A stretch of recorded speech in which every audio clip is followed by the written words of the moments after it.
नमस्कार, आप देख रहे हैं उदय उत्तराखंड न्यूज और मैं हूं आपके साथ वैशाली। हरिद्वार में रविवार को सत्या फाउंडेशन ने प्रेस क्लब हरिद्वार में हिंदी दिवस बड़े ही हर्षोल्लास और गरिमामय वातावरण में मनाया। इस अवसर पर आयोजित कार्यक्रम में नगर के गणमान्य व्यक्तियों, साहित्यकारों, पत्रकारों और सामाजिक कार्यकर्ताओं ने शिरकत की। कार्यक्रम की शुरुआत दीप प्रज्वलन और सरस्वती वंदना के साथ हुई। इसके पश्चात सत्या फाउंडेशन के पदाधिकारियों ने हिंदी भाषा के महत्व पर प्रकाश डालते हुए कहा कि हिंदी केवल एक भाषा नहीं बल्कि भारतीय संस्कृति, परंपरा और हमारी अस्मिता की धड़कन है। संस्था ने इस अवसर पर लोगों से हिंदी को अधिक से अधिक जीवन और कार्य क्षेत्र में अपनाने का संकल्प लेने का आह्वान किया। मुख्य अतिथियों ने अपने विचार रखते हुए कहा कि हिंदी दिवस हमें ये स्मरण कराता है कि हमें अपनी मातृभाषा पर गर्व करना चाहिए और इसे केवल औपचारिकता तक सीमित न रखते हुए व्यवहारिक जीवन का हिस्सा बनाना चाहिए। वक्ताओं ने ये भी कहा कि आज के समय में जहां अंग्रेजी का प्रभाव बढ़ रहा है, वहीं हिंदी की जड़ों को मजबूत करना और नई पीढ़ी में इसे लोकप्रिय बनाना अत्यंत आवश्यक है। कार्यक्रम में कवि सम्मेलन और वक्तृत्व प्रतियोगिता का भी आयोजन किया गया, जिसमें युवाओं ने बढ़ चढ़कर हिस्सा लिया और अपनी रचनाओं व भाषणों से सबका मन मोह लिया। प्रतिभागियों को स्मृति चिन्ह और प्रमाण पत्र प्रदान कर सम्मानित किया गया। इस अवसर पर प्रेस क्लब हरिद्वार के वरिष्ठ पत्रकारों ने भी मंच साझा किया और हिंदी पत्रकारिता के प्रासंगिकता पर विस्तृत चर्चा की।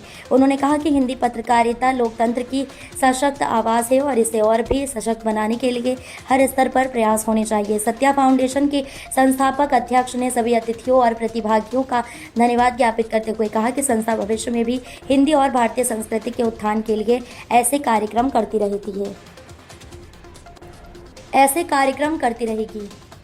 लगता है कि हमारे भी जितने भी लोग उपस्थित हैं सबने इनकी बात को समझ लिया होगा, क्योंकि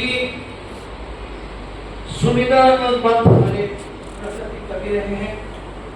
उन्होंने आज से बहुत पहले ये बात कही थी, लिखी थी। आज भी हम उसको याद करते हैं और चर्चा में लाते हैं कि हमारी भाषा जो होती है वो अभिव्यक्ति का सरलतम स्रोत होती है और कई बार तो उस भाषा की जरूरत भी नहीं पड़ती, जैसे डॉक्टर मेहता त्रिपाठी जी ने बताया। मैं बताना चाहूंगा कि केवल भाषा ही नहीं, हमारी वेशभूषा भी हमारी पहचान है, हमारे देश की पहचान है। जैसे आपने बताया कि जब मैं साड़ी पहनकर स्टेज पर अंतरराष्ट्रीय मंच पर खड़ी होती हूँ, लोग मुझे दूर से पहचान देते हैं कि आप भारत से आएंगे। मैं विशेष रूप से स्वागत करना चाहूंगा अभी हमारे बीच उपस्थित हुई है श्रीमती संगीता राणा जी, जो आज से हमारी इस संस्था की ब्रांड एम्बेसडर भी आप होंगी। मैं उनसे निवेदन करना चाहूंगा कि कम से कम कुछ समय के लिए, जब तक हमारे मुख्य अतिथि हमारे बीच में अभी नहीं आ पा रहे हैं, आप यहाँ पर स्थान ग्रहण करें। इसको जो खाली कुर्सी है इसको भरें। पर नाम पहना है तो वहां के लोगों ने तारीफ की है कि इससे ये पता लगता है कि हमारा देश क्या है। अब हम इस तरह में आगे बढ़ते हैं।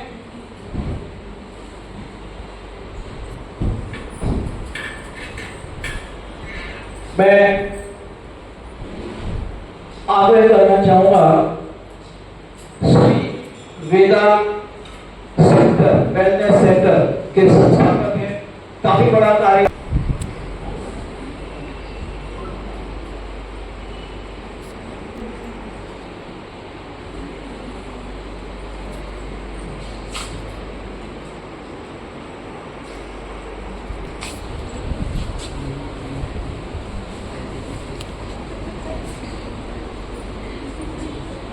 इसके बाद मैं निवेदन करना चाहूंगा हमारे बीच उपस्थित अरविंद नारायण मिश्र जी से कि वे आए और हमारे बीच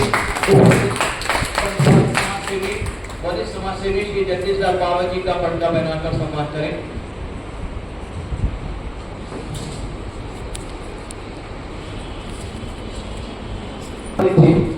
आप परिषद के अध्यक्ष, साहित्यिक संस्था है